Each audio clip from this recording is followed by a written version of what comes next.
Шанхай – один из крупнейших городов в мире и самый развитый город Китая. Чтобы понять, как пришло это богатство и уровень развития, давайте обратимся к истории. Потому как говорил Максим Горький, не зная прошлого, невозможно понять смысл настоящего и цели будущего. Первое упоминание о Шанхае появляется в X веке нашей эры как о небольшом рыбацком поселении на берегу реки Хуаньпу в 12 километрах от устья реки Янцзы. После захвата Кайфена, бывшей столицы Китая, монголами в 1234 году множество беженцев хлынуло в Шанхай, и население города резко выросло до 250 тысяч человек. В 1280 году город впервые упоминается как Шанхай, что дословно переводится «над морем». Шан – это «над», хай – это море по-китайски. А через 12 лет при династии Янь в 1292 году была учреждена первая городская администрация. Хочу обратить ваше внимание, насколько здесь все чисто и аккуратно. Все кусты пострижены, растут красивые розовые деревья, ни окурков, ни стаканчиков, ни бутылок здесь не валяется. Чистота просто идеальная. От набережной Хуаньпу переходим к старому городу или Old City. Это то место, откуда начинался Шанхай.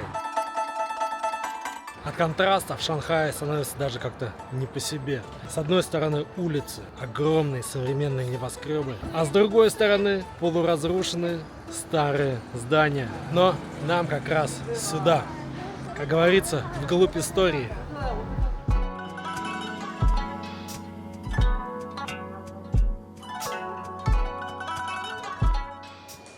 В старом городе все по-простому. Одежду сушат на балконе на улице, а под окнами продают рыбу, овощи, фрукты и тому подобное.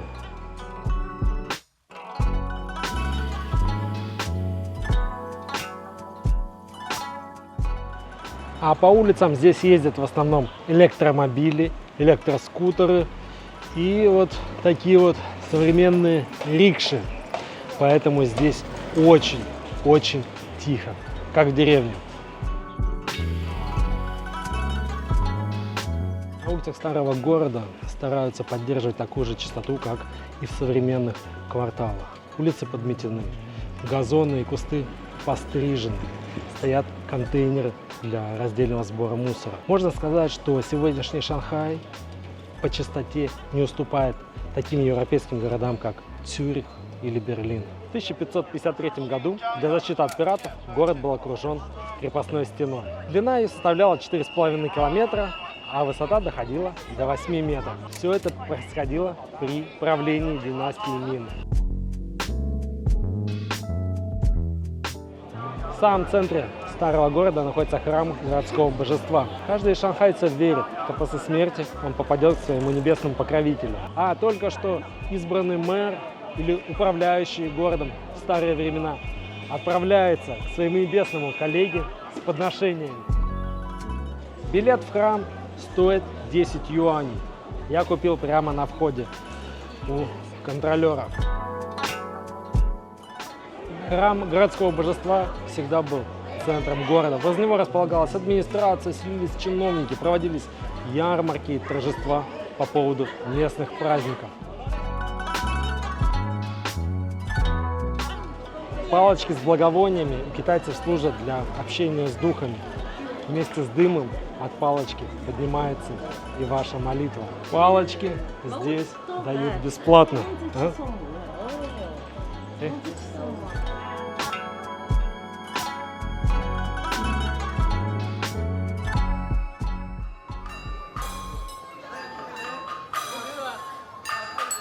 Храм является действующим, и сейчас в нем идет служба.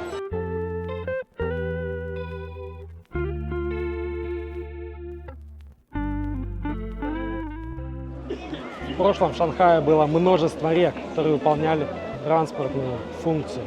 Но с ростом числа населения большое количество водоемов стало приводить к многочисленным санитарным заболеваниям. И в 1906 году власти города не решили осушать реки, а на их месте мастить улицы.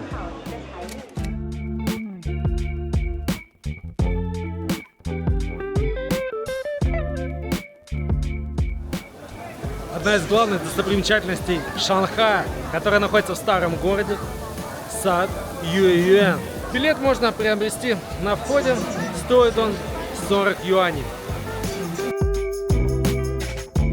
Здесь находится главное здание сада, где в давние времена собирались уважаемые люди попить чаем и побеседовать. Название Юэюэн переводится как «счастливый сад» или «сад радости» и происходит из пословицы «младший создает радость, чтобы ухаживать за старшим». Сад был подарком министру Пан Эню от его сына.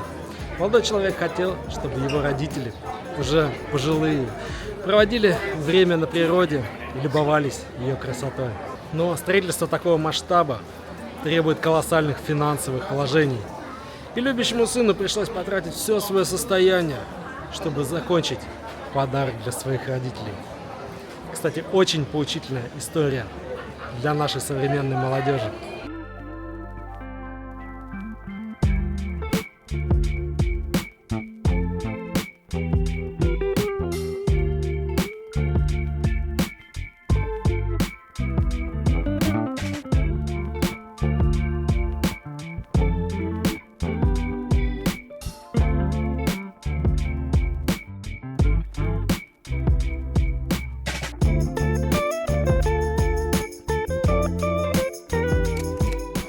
На улицах старого города полно мелких лавочек с различными сувенирами и традиционной китайской едой. Здесь, к примеру, готовят баоцзи. Это китайские манты. В 19 веке Китай был достаточно закрытой страной. Импорт здесь считался злом, а правящая династия Цинь пыталась изолировать страну от внешних воздействий. Для торговли был открыт всего лишь один порт – Кантон, или всем известный Гуанчжоу. Но купцам запрещалось посещать это место. Им даже не разрешено было учить китайский язык. В начале 19 века английскими торговыми компаниями было предпринято немало попыток наладить торговлю в Шанхае, но все они были отвергнуты китайским правительством. В то же время английские купцы наладили огромный поток контрабандного опиума, который составлял 3/4 всего импорта Китая. В 1838 году объем поставок опиума составил 2000 тонн. Местные жители всех возрастов сословий употребляли этот наркотик, несмотря на полный запрет на продажу и употребление опиума. Контрабандисты продолжали свое дело, заручившись поддержкой британской короны.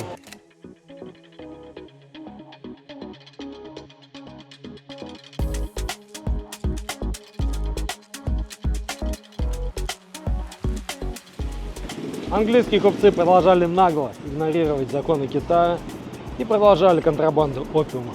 Но, как известно, всему есть предел. И в 1838 году правительство Китая вводит полный запрет на торговлю с Англией и требует убрать все торговые корабли из Гуанчжоу. Китайский чиновник Ли Цзэсюань с военными окружает торговые поселения англичан, требует сдать опиум и убраться восвояси.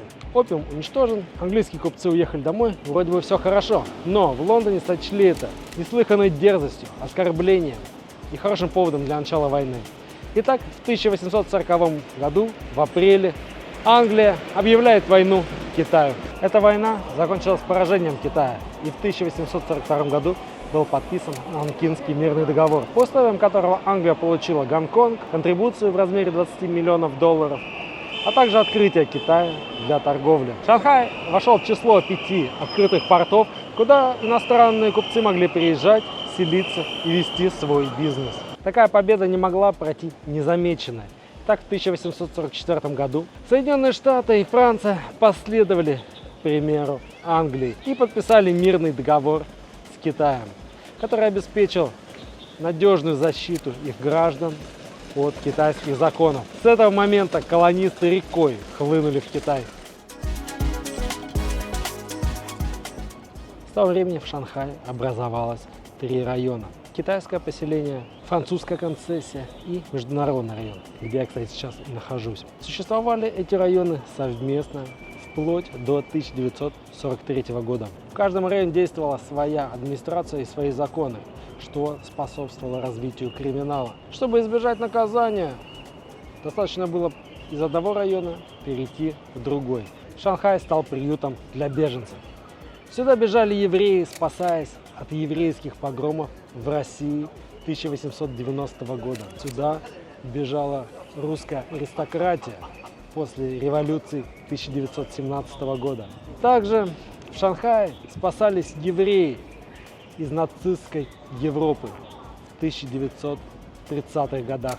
Первая опиумная война стала началом периода ослабления и оккупации Китая со стороны западных государств. Тем более в стране насчитывалось огромное количество наркоманов. К примеру, в 1881 году население Китая составляло 369 миллионов человек. Из них 120 миллионов употребляли опиум.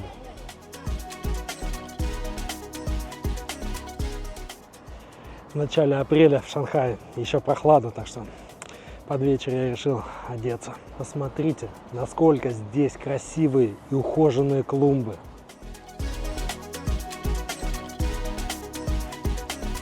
В Китае началась гражданская война, которая длилась с 1850 по 1864 год. В стране образовалось Тайпинское государство, которое вело войну с имперскими войсками. В 1853 году повстанцы захватили Шанхай, за исключением международных районов, и удерживали его на протяжении 1,5 лет, успешно отбивая атаки правительственных войск. Местные жители, измученные войной, были вынуждены искать убежище в иностранных кварталах, на чем, кстати, иностранцы очень хорошо заработали, сдавая им землю в аренду. Англия, Франция и США решили использовать внутренний конфликт в Китае для развязывания Второй опиумной войны. Поводом послужило задержание китайскими властями английского судна Arrow, которое занималось контрабандой. Неподготовленная китайская армия была разгромлена. По итогам войны Китай выплачивал Англии и Франции огромную контрибуцию. Был открыт для торговли Тяньцзин, а также китайцев можно было использовать в британских и французских колониях как рабочую силу.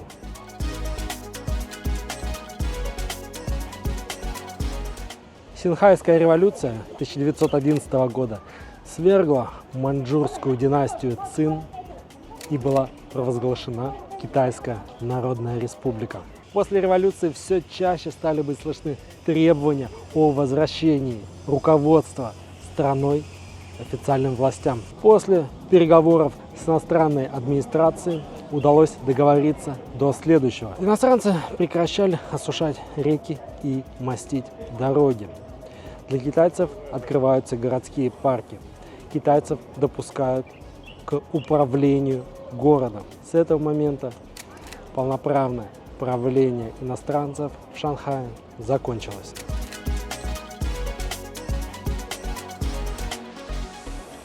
Я решил взять что-нибудь попить. Вот. Китайский Red Bull стоит 11 юаней. Оригинальный лучше. Ну попробуем, как он бодрит. В начале 20 века Шанхай стремительно развивался. Он стал одним из самых крупных городов в мире с населением в 3 миллиона человек. Являлся важнейшим финансовым центром Азии. Иностранцы составляли всего лишь малую часть от населения Шанхая. Их было примерно 35 тысяч. Однако они контролировали половину города.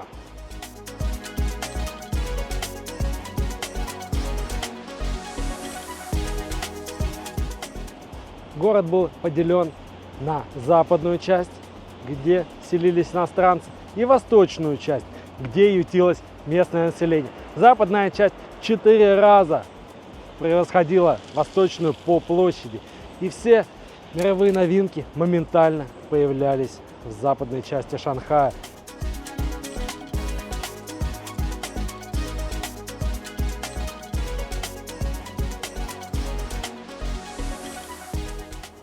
В районе станции метро People's Square есть небольшой, но очень красивый парк. Называется он Янчжоу.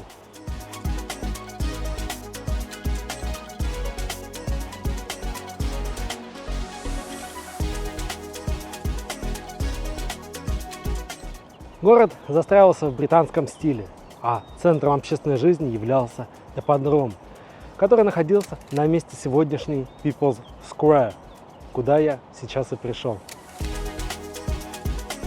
На площади находится музей Шанхая, а рядом с площадью здание администрации города Shanghai Municipal People's Government.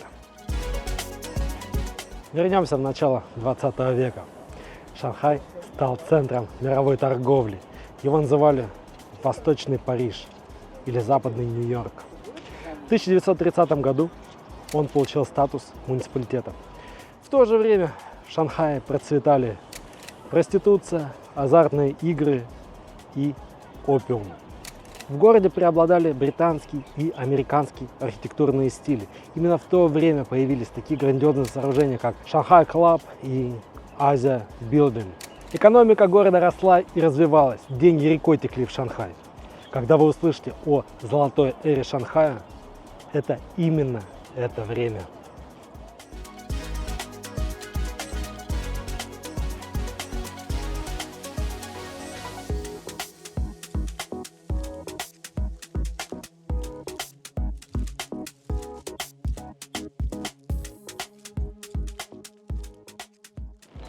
Нандин Роуд – одно из самых популярных мест в Шанхае. Это пешеходная улица, на которой располагаются магазины, бутики, кафе, рестораны и другие увеселительные заведения.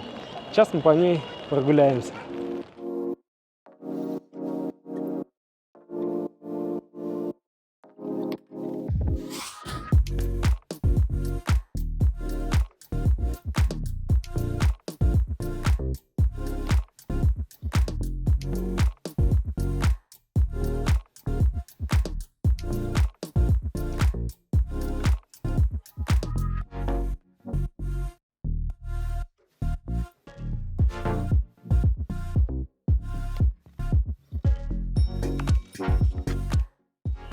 Зайдем посмотрим местные автомобили.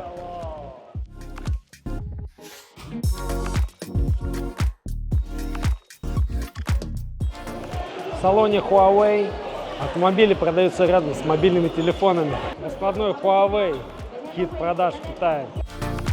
Стоит такой телефон на 1 терабайт около 17 тысяч юаней.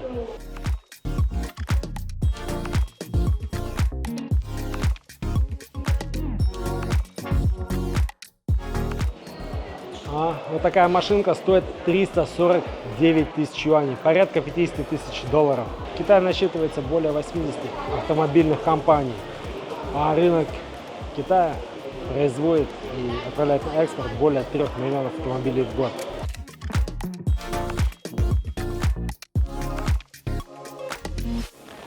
На сегодняшний день Шанхай является самым развитым городом Китая с населением более 25 миллионов человек и самым высоким ВВП в стране, равным почти 700 миллиардам долларов в год.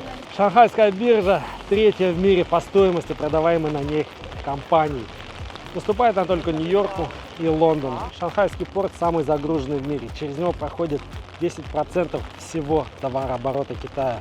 Шанхай признан самым лучшим городом для иностранцев. Здесь проживают более 215 тысяч иностранных специалистов. Это составляет 23% от всего количества иностранцев, живущих в Китае. Набережная Вайтань или Бунт, древнейшая улица города, она была построена на месте бечевника, проходившего здесь в давние времена. Бунт с языка хиндустани переводится как насыпь, укрепленная вдоль реки. И применялось оно к местной набережной. Это слово пришло из языка хиндустани и использовалось первыми колонистами из Восточной Индийской компании. В 1843 году началось укрепление набережной вдоль реки Ханьпу и ее плотная застройка.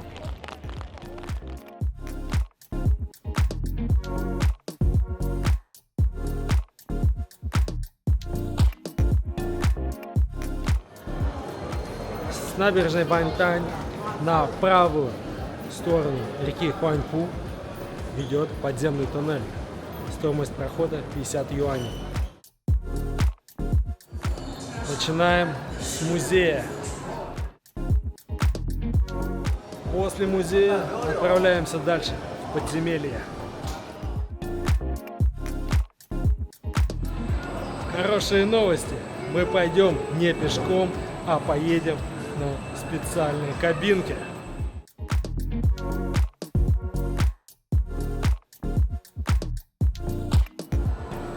Поездка заняла около 10 минут. Ну, было прикольно. Теперь идем смотреть шанхайские небоскребы.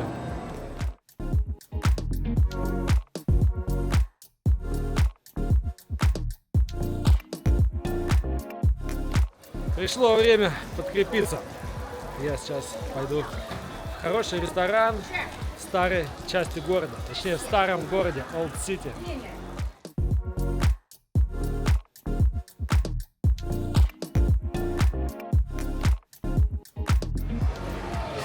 Судя по всему, здесь самообслуживание. Пельмени, жареные пельмени, блинчики. Это непонятное блюдо.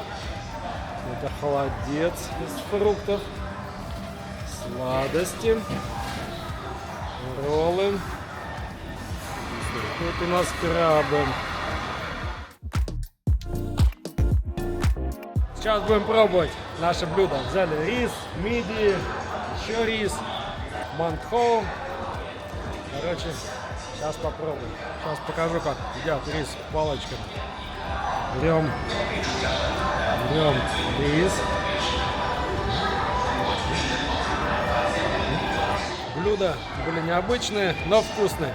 Обошелся нам такой ужин на 130 юаней. В Шанхае есть два аэропорта. Хунцяо – это старый аэропорт, и Пудун – это новый аэропорт. Сейчас я нахожусь в аэропорту Пудун. Добраться отсюда до города можно тремя способами. На такси, на метро и на магнитном поезде. Рассмотрим каждый вариант в отдельности. Такси можно вызвать с помощью приложения Didi, либо взять машину возле входа в аэропорт. К аэропорту подходит прямая ветка метро. Это зеленая линия под номером 2. Дорога до центра займет около 1,5 часов. И третий вариант, которым мы и воспользуемся, он же и самый быстрый. Магнитный поезд под названием Магле. Идет он до станции Луньян Роуд, рядом с которой мы поселились. Поэтому поедем именно на нем. Билеты можно приобрести в кассе возле входа на Магле. Билет стоит 40 юаней.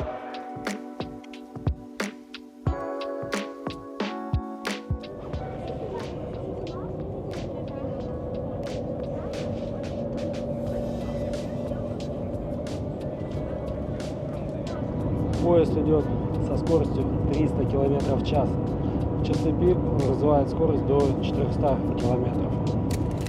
Дорога от аэропорта до Луньян Роуд заняла 6 минут. 6 минут, представьте себе. На метро у нас ушел бы час.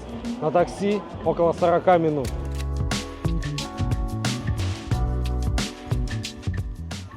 Пришло время познакомиться с обитателями местной природы. В Шанхае есть два зоопарка. Обычный зоопарк в районе аэропорта Хунцяо и парк диких животных Шанхай Wild Animal Park, куда мы сегодня и отправимся. Добраться до сюда можно либо на такси с помощью приложения Didi, либо на метро. 16-я линия, станция с одноименным названием Wild Animal Park. Билетная касса находится справа от входа. Взрослый билет стоит 165 юаней, а детский 82,5.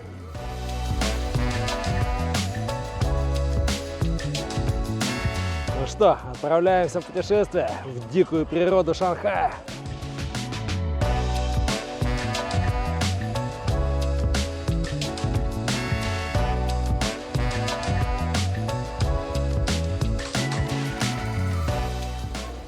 Сейчас мы с вами отправимся на сафари. по шанхайскому парку диких животных. Билет на сафари стоит 50 юаней. Поедем на желтом автобусе с решетками на окнах. Сотрудник парка готовит еду для животных, а я уже понадеялся, что нас будут коктейлями угощать.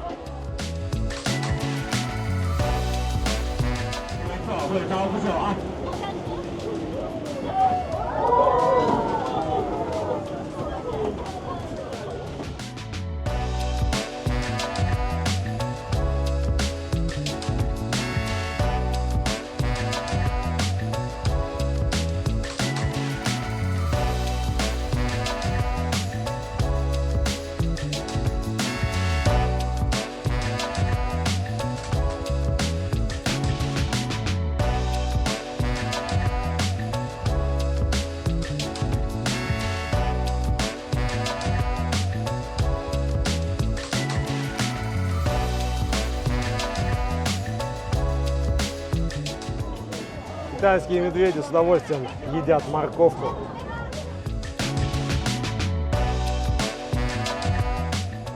Зоопарк разделен на несколько локаций. Каждая локация отделена забором. Сейчас мы стоим, ждем, когда откроются ворота в следующую зону парка с новыми животными.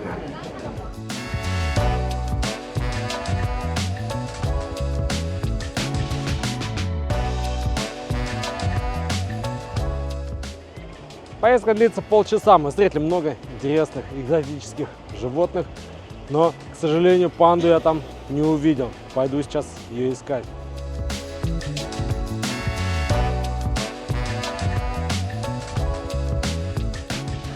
Пришло время перекусить. Я зашел в местное кафе, заказал спагетти с овощами.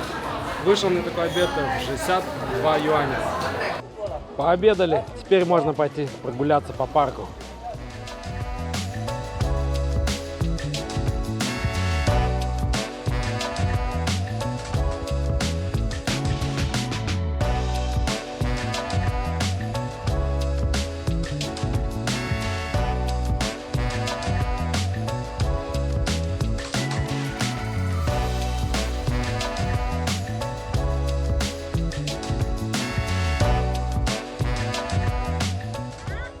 Здесь у нас территория африканских слонов, а напротив находятся слоны из Азии. Сейчас посмотрим, в чем различие.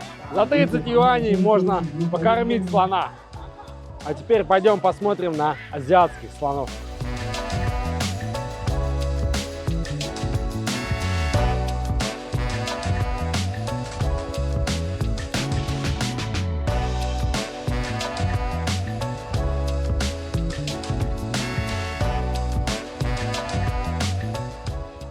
На первый взгляд, азиатские слоны крупнее, приземистее и отличаются цветом. Слоны из Африки более песочного цвета, а азиатские слоны более серые.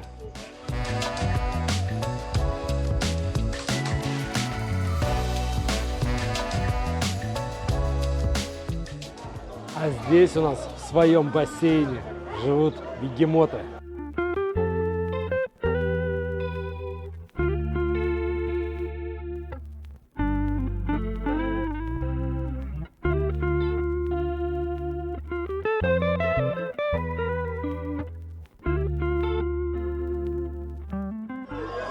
Теперь пришла пора познакомиться лично с символом Китая, с самым популярным животным страны, с пандой.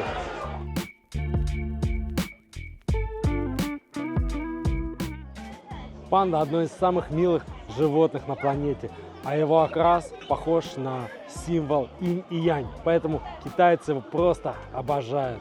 По-китайски панда называется сюнмао, что означает медведь-кошка. Китай активно использует панду в дипломатии и передает ее своим стратегическим партнерам. Делается так: заключается договор с зоопарком страны, и тот платит аренду за каждую особь в районе $1 миллиона. Затем, через какое-то время, Китай забирает панду обратно. В 2019 году Китай подарил 2 панд московскому зоопарку.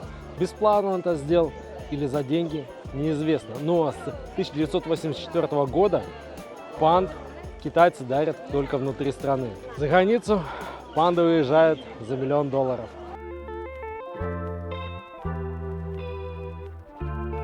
Панда в основном питается бамбуком, но усваивает только 17% из всего съеденного, поэтому в день ей приходится съедать до 20 килограмм этого растения. Панда – животное эндемик, то есть обитает только на территории Китая.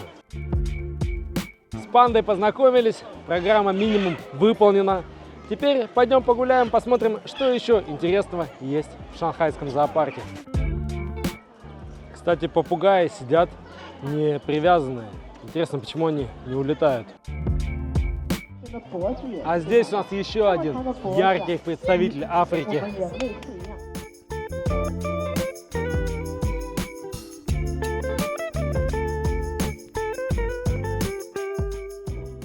В парке есть небольшой манеж, где можно прокатиться на лошади с ребенком. Каждого наездника сопровождает личный инструктор. А здесь у нас живут представители Австралии. Кстати, можно зайти в вольер и поиграть с кенгуру.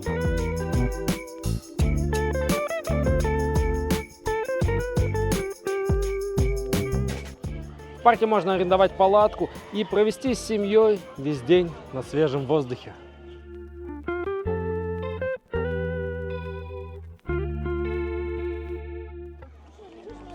А теперь посмотрим местных птиц.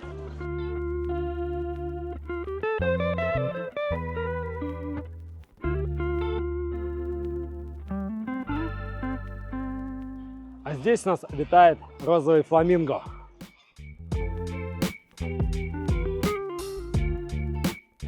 На этой прекрасной ноте мы закончим нашу прогулку по парку диких животных и пойдем изучать Шанхай дальше.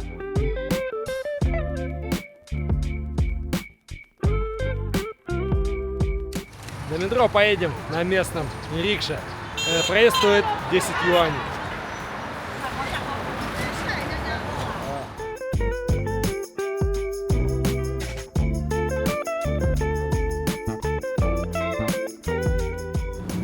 Еду как лягушонка в коробчонке.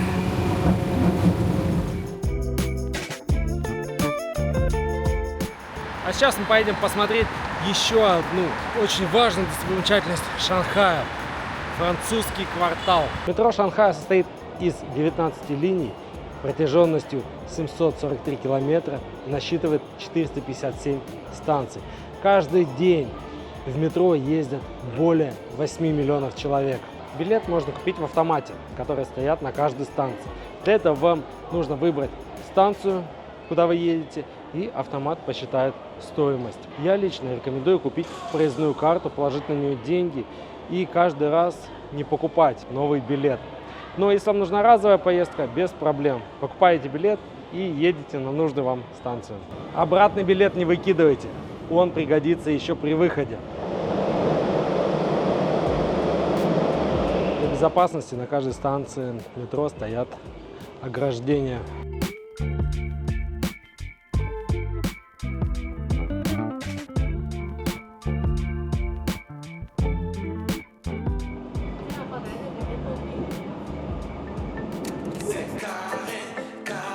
Самая романтическая достопримечательность Шанхая – французский квартал или французская концессия. Концессия – это партнерство между государством и частным лицом. С помощью привлеченных средств государство решает важные стратегические задачи. В роли партнера здесь выступала Франция. Знакомство с французским кварталом начнем с парка Фусин.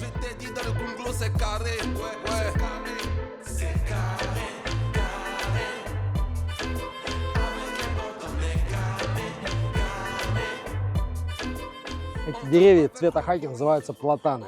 Говорят, что до французов этих деревьев не было в Китае.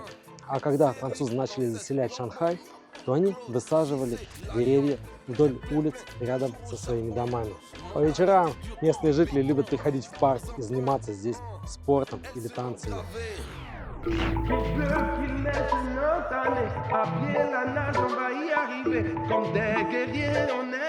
В парке стоит памятник основателям коммунизма Карлу Марксу и Фридриху Энгельсу. Dans la tête c'est carré, sur le terrain comme Mbappé, petit des babi, j'ai tout donné pour la musique, je vais pas dégamer, toujours en Tawala Nussi. В 1849 году эта территория была выделена консульству Франции. Здесь действовали французские законы, а архитектура создавалась в французском стиле.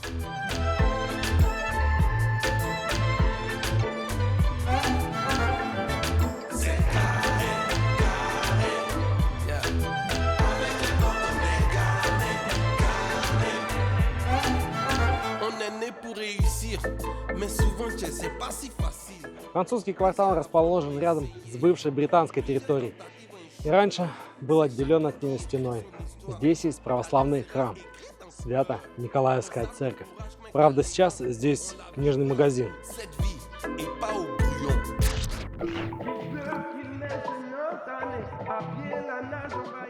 Во времена Второй мировой войны этот квартал переходил из рук в руки, а после падения Берлина Франция и вовсе потеряла контроль над своей территорией, в кавычках. В 1946 году было подписано соглашение, по которому Франция передавала эти земли под полный контроль Китая. На сегодняшний день это один из самых дорогих и самых престижных районов города.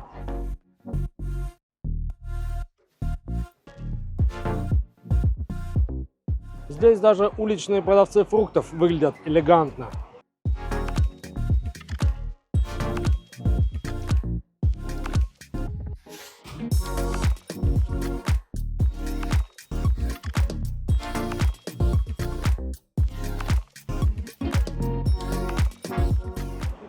Кстати, французский квартал – это одно из немногих мест, где можно покурить кальян в Шанхае.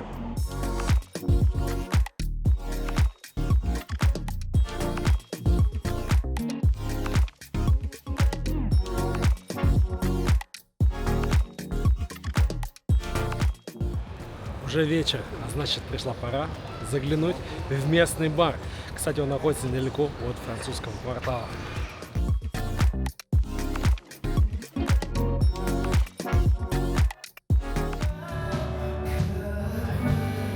Очень хорошее место с приятной музыкой. Я впервые слышу китайский джаз.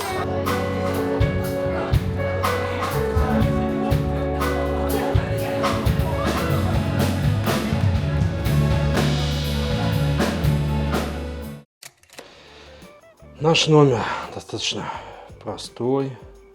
Номер довольно просторный, с большой кроватью. А возле кровати, кстати, китайские приколы. Здесь душ.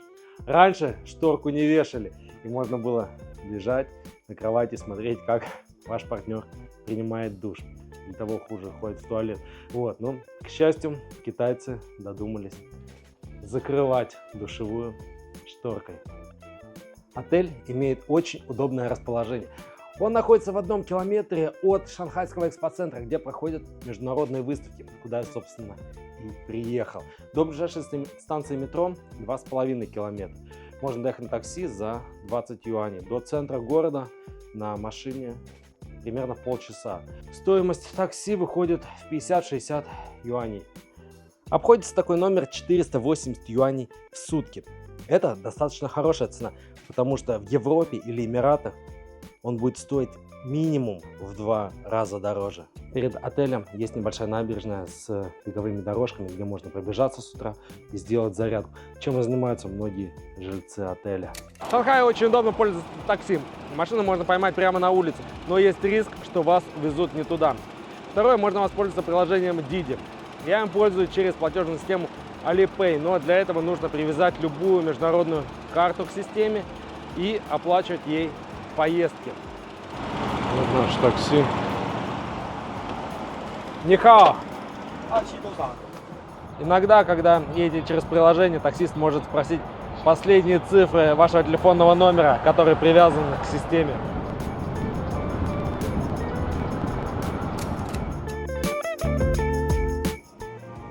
Сейчас мы пойдем в самое лучшее место для семейного отдыха. мечту любого ребенка. Сказочный мир Диснея.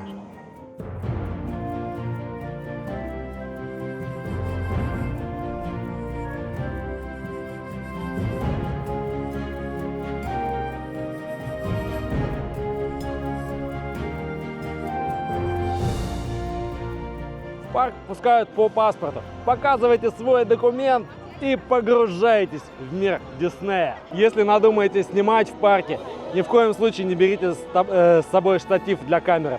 Его придется оставить на входе.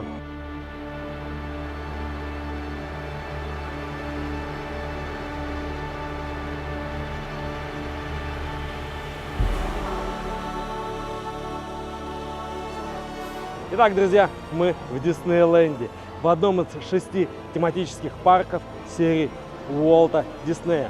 Он же и самый молодой, он же и самый большой парк. Первый Диснейленд был открыт в 1955 году в Калифорнии. Затем во Флориде, в Токио, в Париже, в Гонконге. И вот в 2016 году Диснейленд открылся в Шанхае, в самом европейском городе Китая.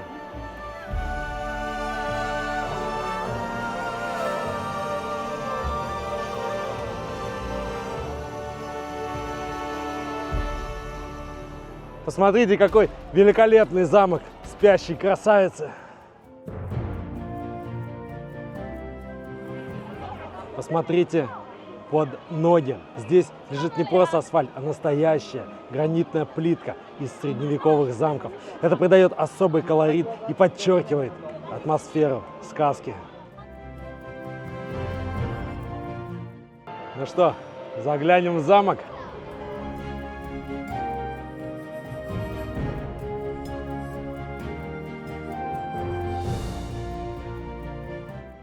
А вот Маша и медведи, только Маша почему-то с луком.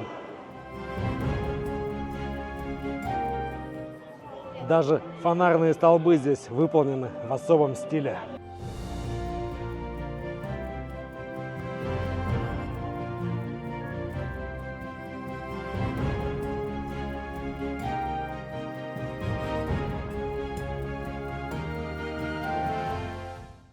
Сейчас пойдем гулять по замку.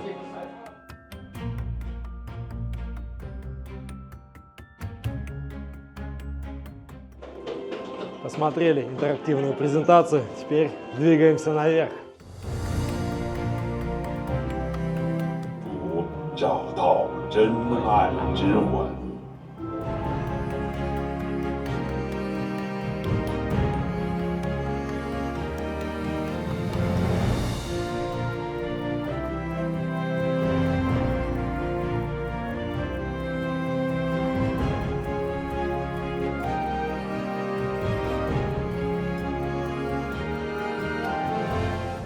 Представление с эффектами. Короче, тут чан, и в нем что-то бурлит.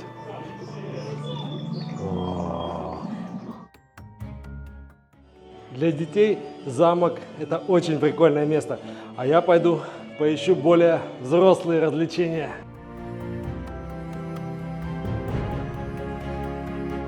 Пойдем искать аттракционы, от которых сердце проваливается в пятки. Я слышал, здесь такие есть.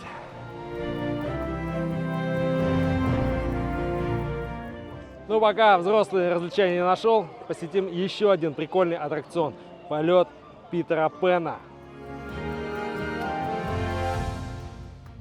Видимо, здесь бывает очень много людей, поскольку змейки на каждый аттракцион очень-очень длинные.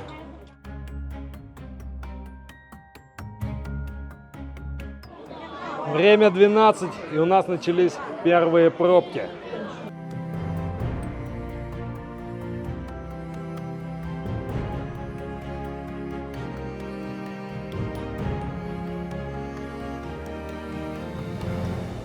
Ну что, как говорится, поехали!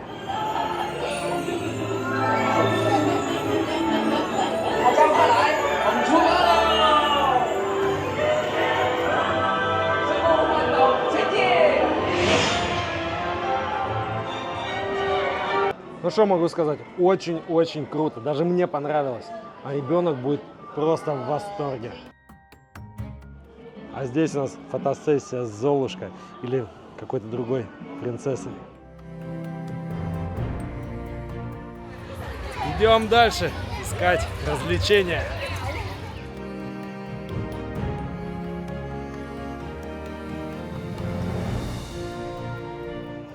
А здесь у нас пиратская территория. Пойдем посмотрим.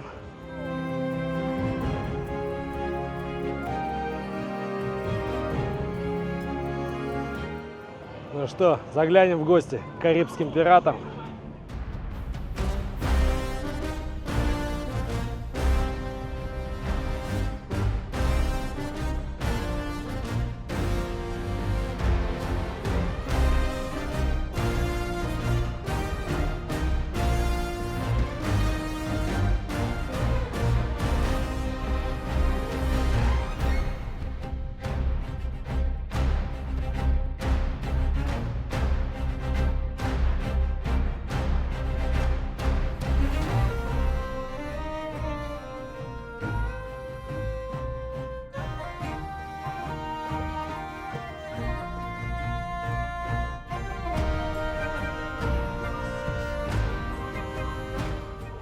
Прогуляемся по настоящему пиратскому логову.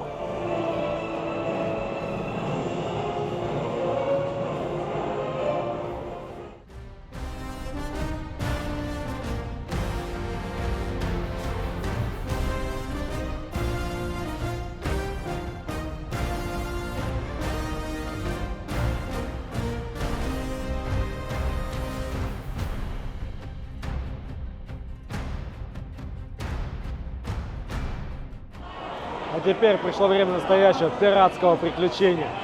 Садимся на лодки и отправляемся в путь.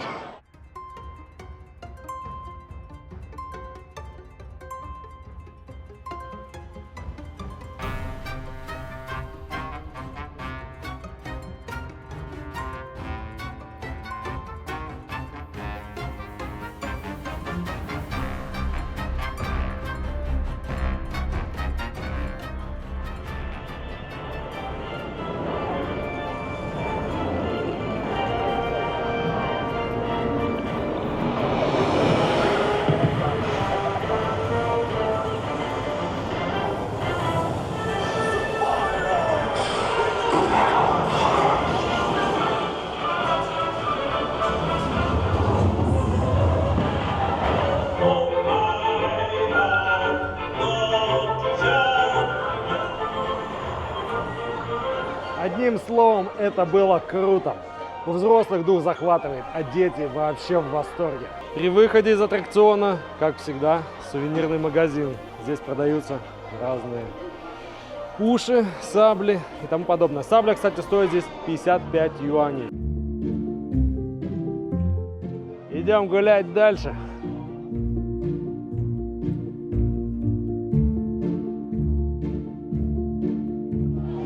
А здесь находится пиратский ресторан. Фастфуд у пиратов выглядит примерно так. Обед обойдется здесь примерно в 300 юаней.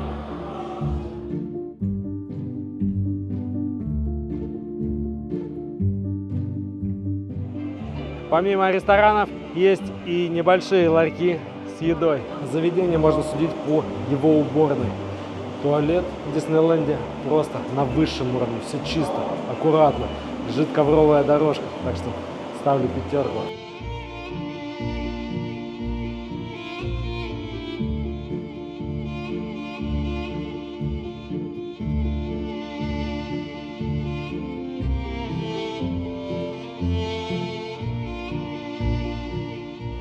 Какая-то новая локация. Спускаемся в подземелье.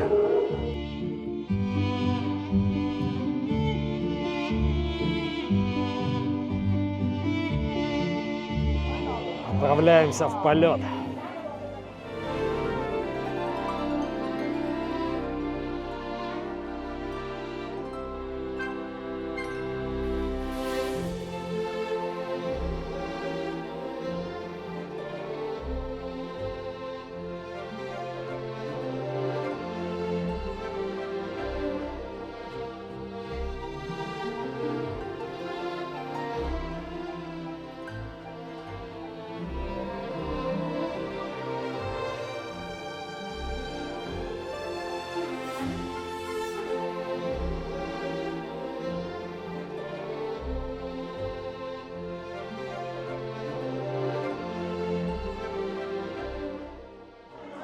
было интересно.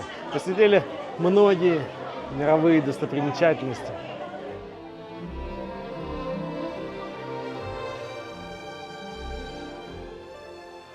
Сейчас посетил панда-парк, но, к сожалению, там снимать нельзя, поэтому, расскажу вам так, вас привязывают к тросу, и вы идете по разным трассам, разной сложности. Ну, прикольно. Могут участвовать и мужчины, и женщины, взрослые, и дети, короче, все.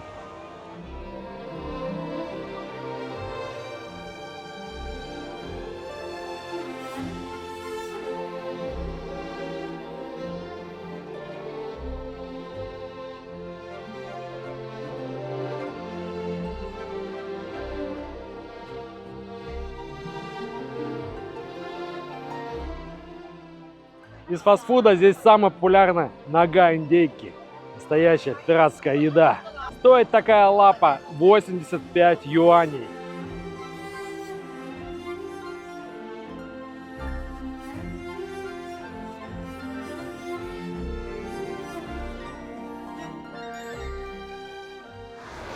В одну из локаций в очереди стоять нужно больше часа, поэтому туда мы сегодня не пойдем.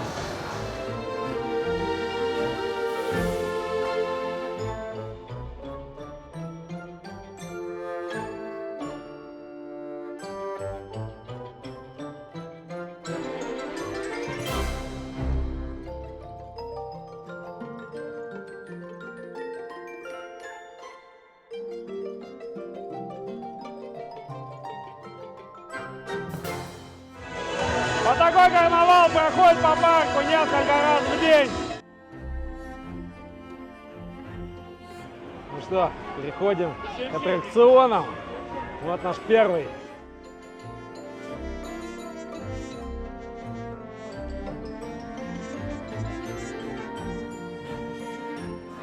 Уже скоро. Стояла здесь около 40 минут.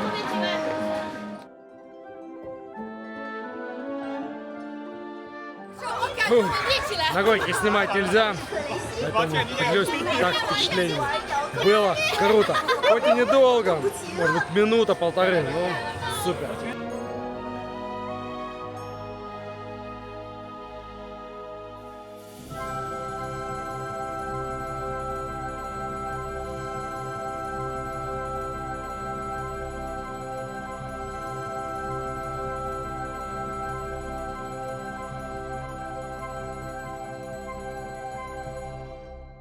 Трон – самая большая и самая крутая горка парка. Ну что, прокатимся? Что-то не наблюдаю очереди. Неужели так мало людей хочет прокатиться на этом аттракционе? Ну, сейчас посмотрим.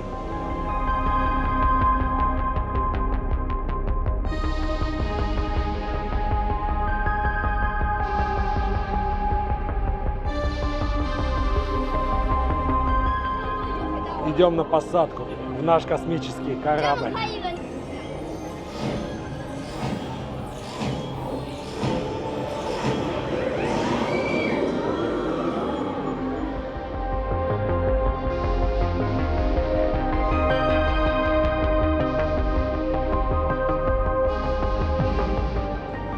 Вот и подошла моя очередь отправляться в путь.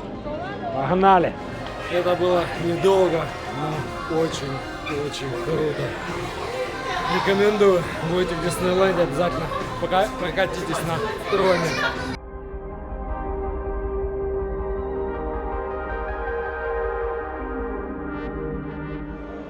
После аттракциона можно зайти в музей или выставку автомобилей будущего. Хотя, кажется, в Китае оно уже наступило.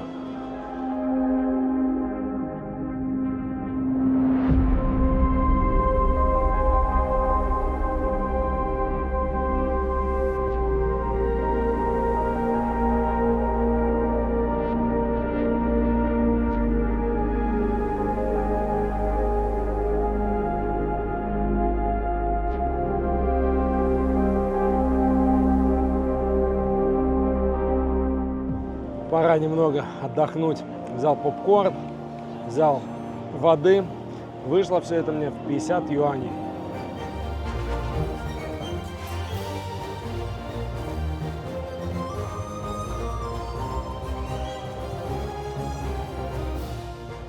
А здесь аллея всеми нами любимых героев диснеевских мультфильмов.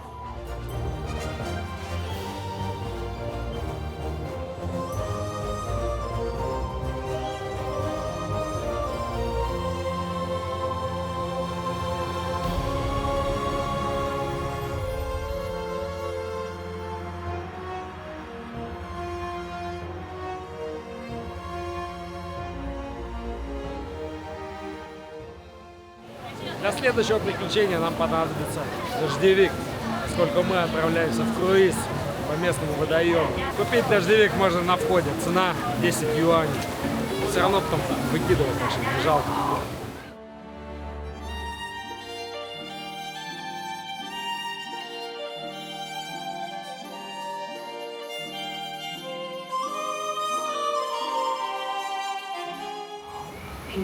Плывем по горной реке. 谢谢。Be sure to stay seated with your seatbelt.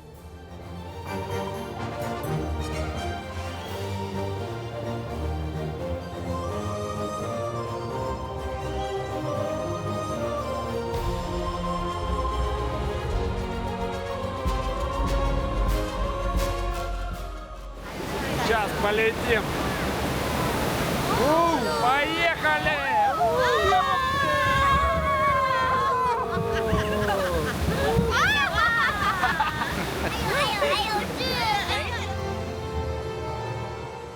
Сплав по горной реке прошел удачно. Даже дракона встретил там наверху в пещере. Только вот дождевик не помог. Все ноги все равно замочил. Я думаю, пришла пора подняться на палубу настоящего пиратского корабля.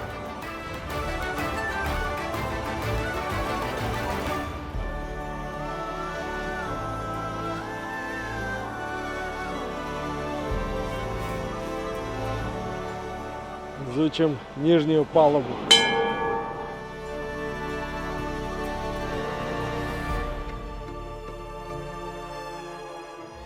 Смотрите, прикол, тут можно пострелять из пушки.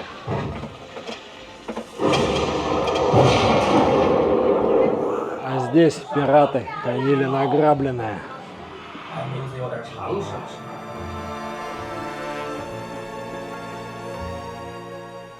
Вроде все посмотрели, остался только трюм.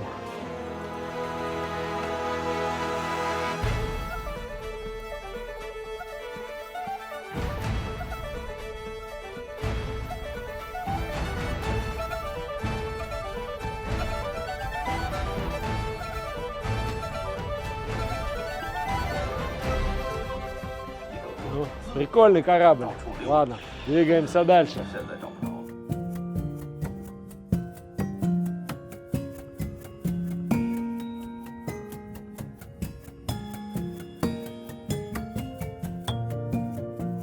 Сейчас прогуляемся по волшебному саду у стен замка.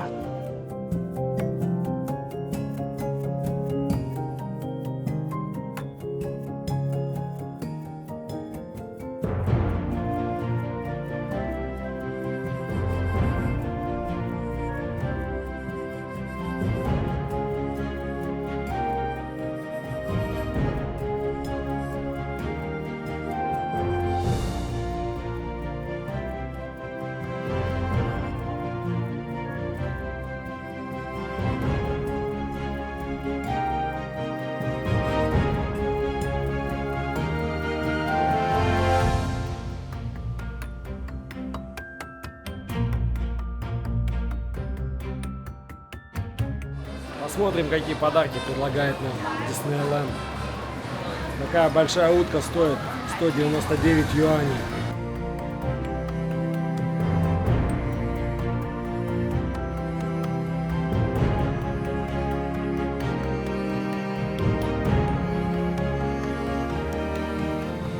Футболки здесь стоят по 149 юаней. Идем на кассу оплачивать покупочки. Вот и подошел к концу этот сказочный день, и пришла пора прощаться с шанхайским Диснейлендом. Что я могу сказать? Было очень круто. Сегодня на весь день побыл ребенком, окунулся в детство, вспомнил диснеевские сказки. Друзья, будете в Шанхае, обязательно загляните в Диснейленд. Особенно если с вами приехали ваши дети. А мне пора двигаться дальше. Погнали!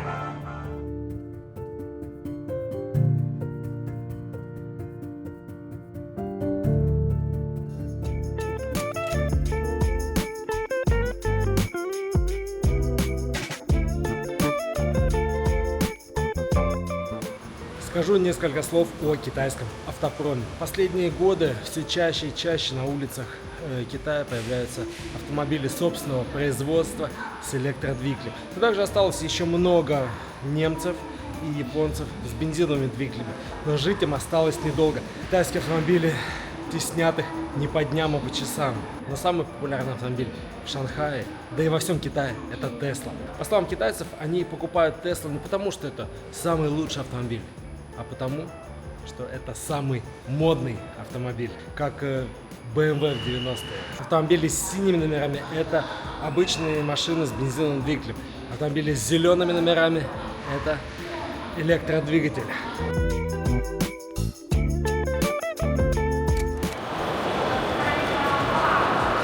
Еще один очень удобный способ путешествия по Китаю – скоростные железные дороги. Их протяженность составляет более 7000 километров. Купить билет очень просто. Он продается на AliExpress или в специальном приложении.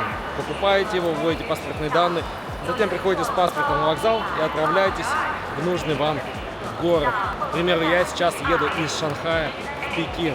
Расстояние между Шанхаем и Пекином 1200 километров. Поезд туда идет 6 часов. Стоимость билета в районе 600 юаней. Очень удобно и круто.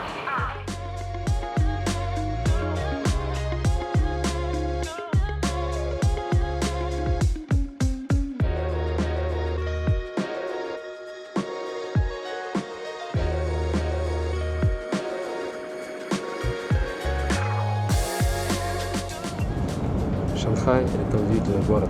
Он содержит в себе бешеный ритм мегаполиса и тишину французских парков. Здесь огромные небоскребы соседствуют с английскими домами 19 и 20 веков. Здесь есть Диснейленд, парк диких животных и очень много других развлечений. Поэтому это делает Шанхай идеальным местом для путешествия, особенно с семьей. Очень рекомендую. Друзья, больше путешествуйте, будьте счастливы. Перед путешествием смотрите обязательно мой канал. И до новых встреч!